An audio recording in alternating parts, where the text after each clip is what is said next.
let us turn now to chapter 7 of Eagleton's Ideology. And this one is a different kind of way of looking at it. This is now discourse and ideology. All right. So how does Eagleton sort of frame this discussion? He says, look, when we study ideology, all its various, shall we say, appearances of ideology, we notice that they often use the concept of reification. And remember, reification, we saw that in Lukács. It's basically taking some kind of social relations and thinking them as things, right? Thinking of temporary, historically originated things or relations, social relations, and taking them as solid things. Marx derives, Lukács looks at Marx and the concept of a commodity to take something that's socially produced, right, and eventually works its way into a position of command, as in the notion of the fetishization of commodities, which you can find in the opening sections of Das Kapital. Okay, but what about if we look at ideology itself? Well, thought can be reified, historical thoughts and historical ways that we've seen that thoughts that could be just, products of circumstance, they can become reified and seen as natural, universal laws, all kinds of things. Somebody just said something one time, eventually, which was an arbitrary thing to say, and in the lived moment, and then that becomes solidified, reified, and regarded as some immutable law of human behavior. So let's turn reification on itself, on ideology. That is, turn reification back. Does ideology, the concept of it, have can it be reified? Well,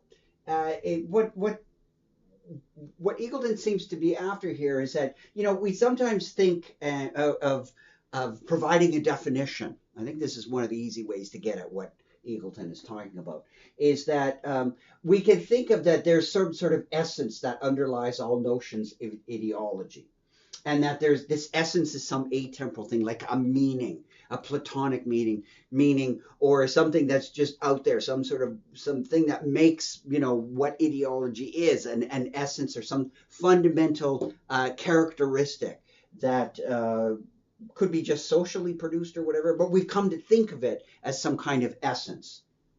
And so, in that way, the words are capturing some kind of essence. And this is a very ancient view. Plato and Aristotle mostly subscribed to this, that what language was capturing was real meanings, and meanings were kind of things. Well, so this is, to think that, says Eagleton in this context, would be kind of reifying language, saying that what it's ultimately doing is tapping into something that is real, but it's really historical. But it's making it something ahistorical, some kind of essence.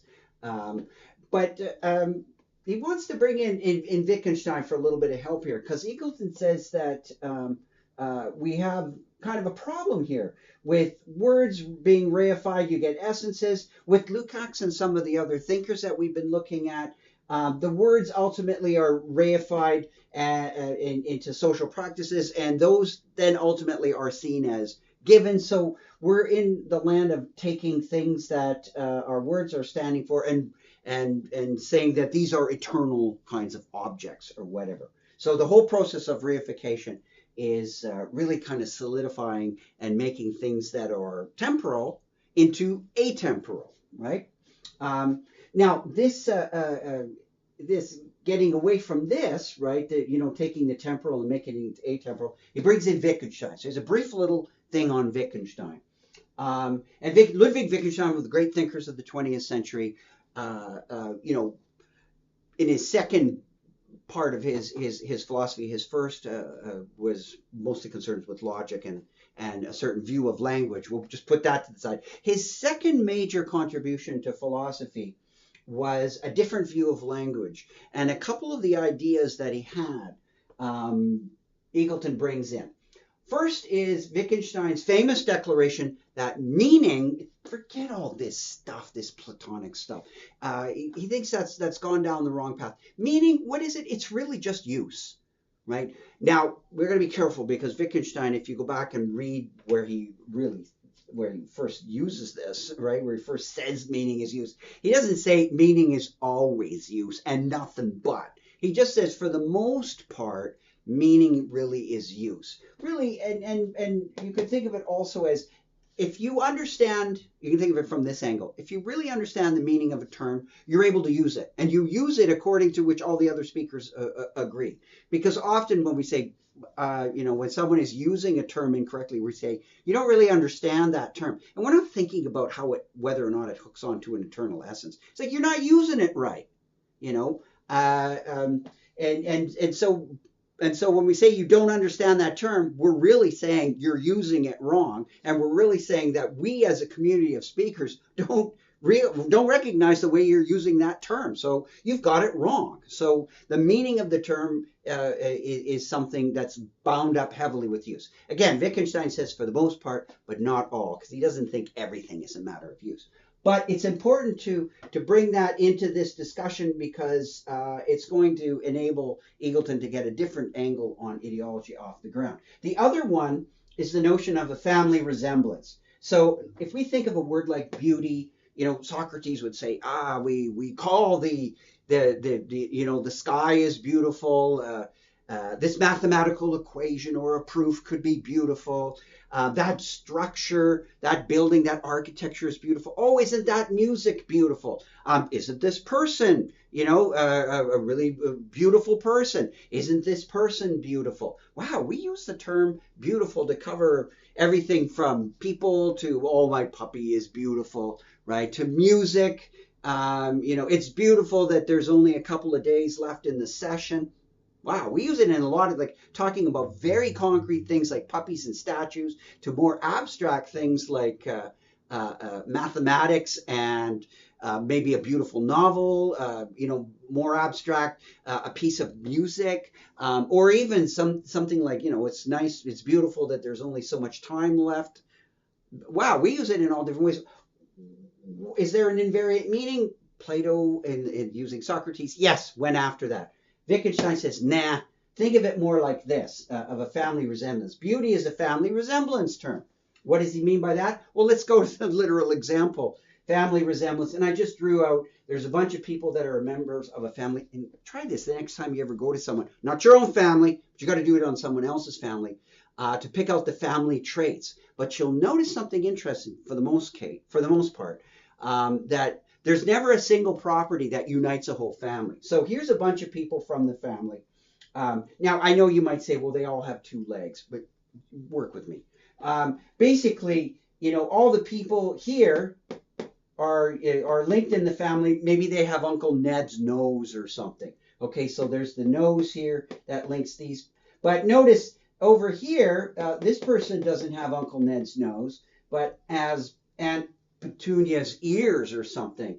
Okay, so what's linking them is that this one has Ned's nose and Petunia's ears, and this person no Petunia no Ned nose, but Petunia's ears, and then this one has Uncle Frank's feet or something, and so is linked up through Uncle Frank's feet, and Petunia's ears. So this person here has Uncle Frank's feet and Uncle Ned's nose. And they may not really have any kind of thing in common, but how are they linked up? Well, they're kind of linked up through these overlapping characteristics. That's really how we should be thinking about language, is that there's overlapping characteristics, and that's all there is, right? Big deal. There's nothing mystical or metaphysical about it, and so that old-fashioned way was a bad way to go. So between ideology as reified, these disembodied ideas, that's kind of one reification. Ideology as social patterns, and those are reified. No, let's just think of ideology as basically a discursive or a semiotic phenomenon, which basically is just signs, right? Symbols and signs, right? That's what semiotics is all about, symbols and signs. Those things are physical, they're contextual, they change, right? That's all we're going to think of, is ideology is located in as a basically it is a semiotic phenomenon. And so we're not going to really reify it at all. Just say, well, and it also can change rapidly.